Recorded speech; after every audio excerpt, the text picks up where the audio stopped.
나눌게요. 저는 어릴 적에 외가에서 자랐습니다.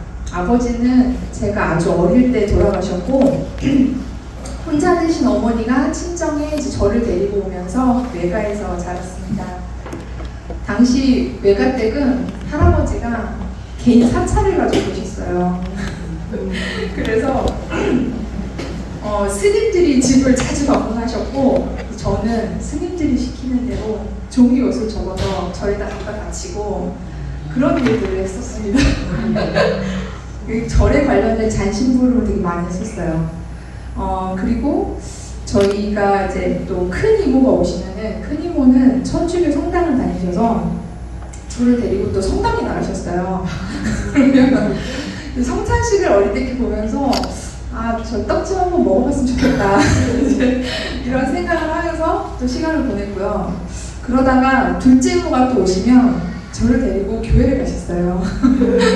교회를 가시고 또 이제 뭐 가까운 고아원에 또 가셔가지고 같이 봉사를 또 하고 그런 시간을 가졌는데 그래서 자연스럽게 여러 종교를 비교 분석하는 시간을 좀 가졌어요. 이제 그러다 보니까 이제 좀 이렇게 교만하게도 평가를 어린 시절에 좀 하면서 여기 왜 그러지? 뭐 이런 생각도 가졌고요. 그랬는데 이 어린 사촌 동생이 어느 날 저한테 와서 누나는 교회를 가지 않기 때문에 나중에 지옥불에 떨어질 거다 이런 말을 하더라고요.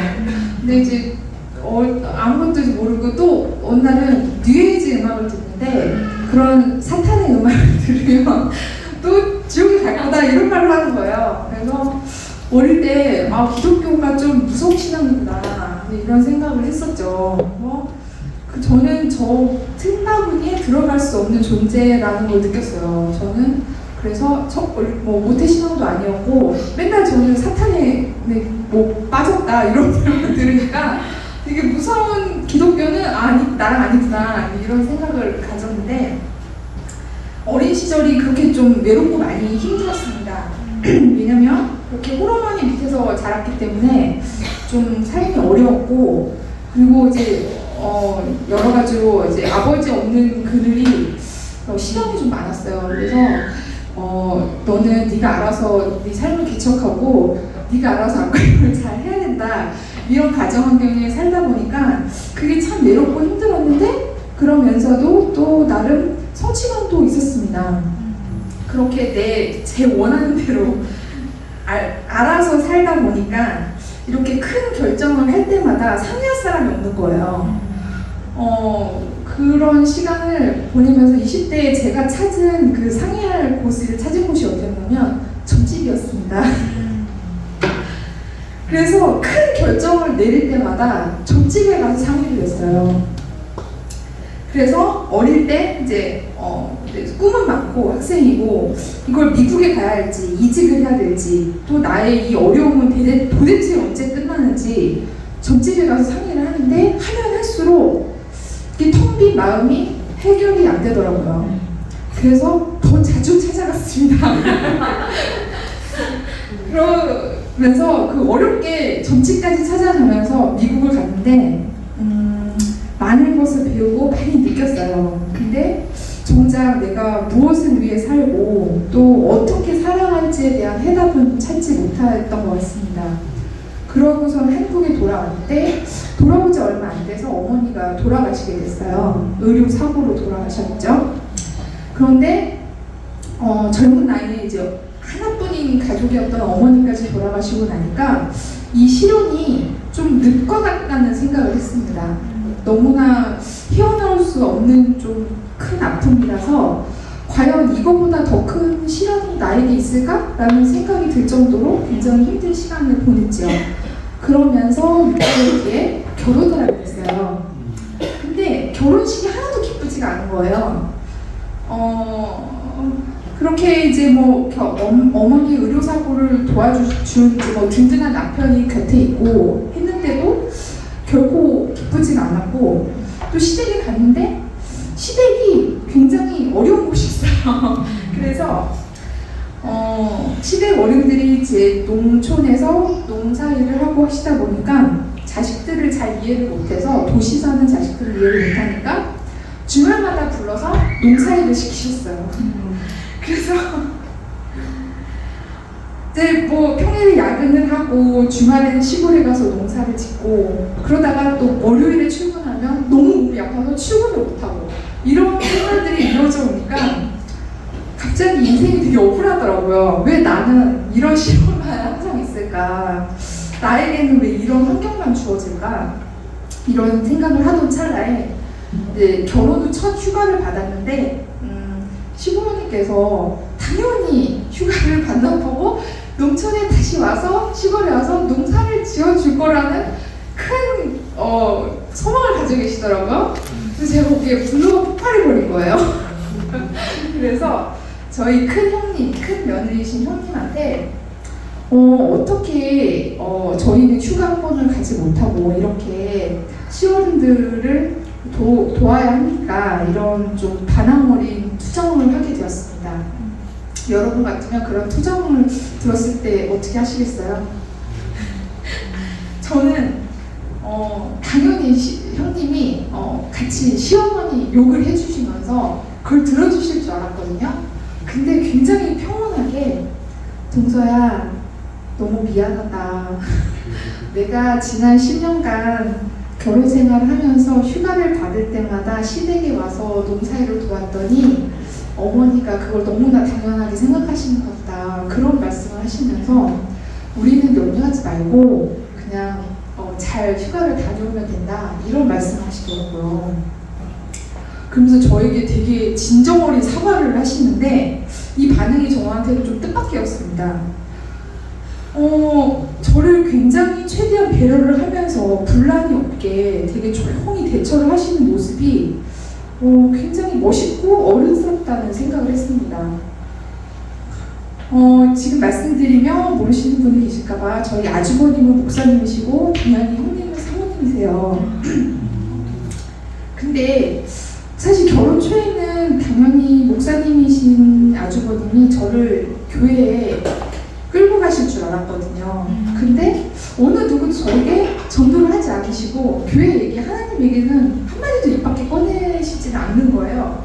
그래서 그게 좀 이상해 보였습니다. 어린 시절에 느꼈던 기독교의 모습이 저한테는 그러했거든요. 이렇게 끌려가서 뭔가 원치 않은 어떤 이렇게 행사를 치르고 이런 게 있었거든요. 근데 결혼 후 3년이 되도록 아무 말씀도 없으셨던 거죠. 그러면서 이분들은 왜 저렇게 가진 것도 없는데 욕심도 없으실까? 그리고 왜 이렇게 평온하실까? 이런 생각을 하면서 저도 모르게 아마도 저분들은 저 같은 과거가 없으셔서 시련이 없으셔서 저렇게 평온하신가 보다라는 좀 부끄러운 착각을 했습니다. 근데 그분들이 알고 보니 형님은 이제 어릴 적에 오빠를 사고로 여의시고 가족이 돌아가신 오빠 때문에 너무 힘들어서 고향에도 있지 못하시고 타지로 가서 살게 되는 힘든 삶을 사셨고 목사님 또한 부모님 반대가 너무 심하셔서 아주 우여곡절급에 힘들게 목사님이 되신 분이셨어요. 결코 시련이 없다고는 할 수 없었던 거죠. 그래서 저는 좀 더 다른 시각을 가지고 바라보게 되었습니다. 기독교에서 배운 것 중에 하나, 최고 덕목은 사랑이다라는 게 저는 큰 이제 물림으로 다가왔는데 그 사랑이라는 게 오래 참음이 사랑이다라고 목사님이 설교 말씀하신 게 참 기억에 남습니다. 근데 그런 참음을 잘 알고 삶 속에서 그거를 함께 해오셨기 때문에 그런 평온함이 두 분께 나오지 않으셨나 그런 생각이 들었습니다. 그러면서 조금씩 깨달음을 느꼈던 것 같고요. 근데 그러면서 왠지 이 기독교가 저를 살려줄 것 같다는 그런 생각이 들었습니다. 그래서 그때부터 이 교회 저 교회에 탐방을 다니기 시작했어요. 근데 어느 교회를 갔더니 목사님이 호통을 치시는데 너무 놀래가지고 바로 나와버리고요.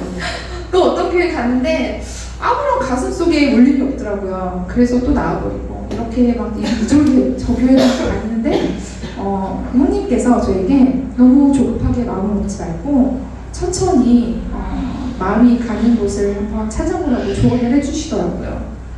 그러던 찰나에 제가 디자인 일을 맡게 되면서 양종석 목사님을 처음 뵙게 되었습니다.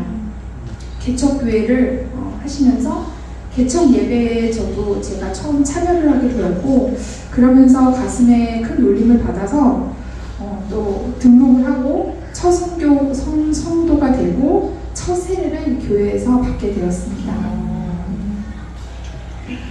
그렇게 그냥 직감만으로 이 성도가 되기로 결심을 해서 교회를 다녔는데 결코 쉽지가 않더라고요. 단순히 세례를 받았다고 해서 그냥 크리스찬이 되는 게 아니었습니다. 조금도 삶은 나아지지 않았고 어려운 것도 더 나아진 것도 없었습니다. 그냥 늘 삶은 어려웠고 시련은 늘 있었고요. 근데 하나씩 하나님 말씀을 배우면서 성경을 알아가면서 제 외로움이 조금씩 옅어짐을 느꼈습니다. 저는 이제 아버지가 있고 형제 자매가 있는 다복한 하나님의 자녀라는 것이 조금씩 느껴지게 되었습니다.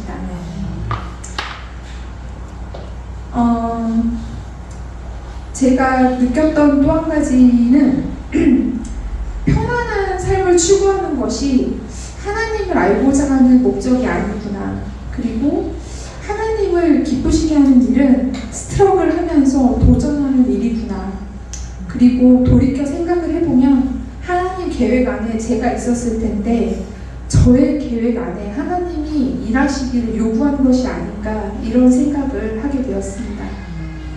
이렇게 제가 힘든 것을 하나님께 조금씩 고백을 하면서 저의 짐의 무게도 많이 가벼워졌습니다. 오늘 저는 말씀 한 가지를 인용해서 드리겠는데요. 에베소서 1장 17절 19절 말씀 중에 이러함이 있습니다. 제가 먼저 읽어보겠습니다. 우리 주 예수 그리스도의 하나님 영광의 아버지께서 지혜와 계시의 영을 너에게 주사 하나님을 알게 하시고 너의 마음의 눈을 밝히사 그의 부르심의 소망이 무엇이며 성도 안에서 그 기업의 영광의 풍성함이 무엇이며 그의 힘의 위력으로 역사하심을 따라 믿는 우리에게 베푸신 능력의 지극히 크심이 어떠한 것을 너희로 알게 하시기를 구하노라. 목사님 설교 말씀 인용해서 요약을 하면은 이 말씀은 바울이 항상 에베소 교회를 기억하면서 하나님께 드리는 기도문입니다. 이 내용은 세 가지 알게 하소서로 나누는데요. 하나님을 알게 하소서, 부르심의 소망과 기업의 풍성함을 알게 하소서, 하나님의 능력의 위대함을 알게 하소서라는 것으로 요약할 수 있겠습니다. 여기서의 알게 하소서는 지식을 알게 하는 것이 아니라 제 삶 속에 깊이 연관되어 있음을 말하는 단어입니다. 저는 세례를 받은 지 꽤 되었는데도 하나님을 온전히 아는 것일까라는 좀 생각을 하게 됐어요. 그리고 제가 신앙이 매우 미약해서 저는 이 말씀을 붙잡고 이제 시작되는 제대로 된 신앙의 첫 발걸음에 바울의 기도대로 하나님을 온전히 알고 하나님이 저를 부르심을 알고 소망하고 그 능력의 위대함을 알고 신뢰하면서 나아갔으면 좋겠다라는 소망을 품게 되었습니다. 저는 신앙의 깊이가 아직 많이 얕습니다. 저는 목회신앙도 아니지만 그래도 이제 하나님을 기쁘시게 하는 삶이 무엇인지, 오래 참는 사랑이 무엇인지는 조금 배우게 된 것 같습니다. 그것이 무엇인지 보여주시는 저희 형님, 그리고 우리 교회에서 제가 만난 형제 자매님들 중에 좀 어려움이 깊이 닥쳐도 하나님을 굉장히 신뢰하면서 사는 모습을 보여준 지수자매, 그리고 코로나 중에도 두려움이 없는 모습을 보여준 수진자매, 그리고 신앙의 깊이를 삶 속에서 보여주는 우석 형제 은혜의 자매, 이렇게 여러 형제 자매님들 때문에 제 삶이 조금 더 행복해지지 않았나? 이런 생각을 하게 되는 시간이었습니다. 끝으로 하나님께 기도를 올리고 마무리하겠습니다. 하나님, 저는 주님을 몰랐던 삶에서 주님을 알게 되는 은혜 받는 자리로 이끌어 주신 크고 놀라우신 사랑을 경험했습니다. 그 크신 계획과 저를 자녀 삼아 주심에도 저는 부족하고 연약함을 고백합니다. 저는 예수님의 죽으심으로 구원받고 은혜 받는 삶을 살고 있음에도 자주 잊어버리고 두려워하며 난감합니다. 하나님, 태산 같은 삶의 무게보다 더 크신 하나님을 신뢰하며 의지하고 제 삶을 도전하며 나아가기를 소망합니다. 또한 주님이 주신 크신 사랑, 저도 다른 이들에게 더 풍성히 열매로 달릴 수 있도록 도전하겠습니다. 우리를 사랑하시는 예수 그리스도의 이름으로 기도합니다.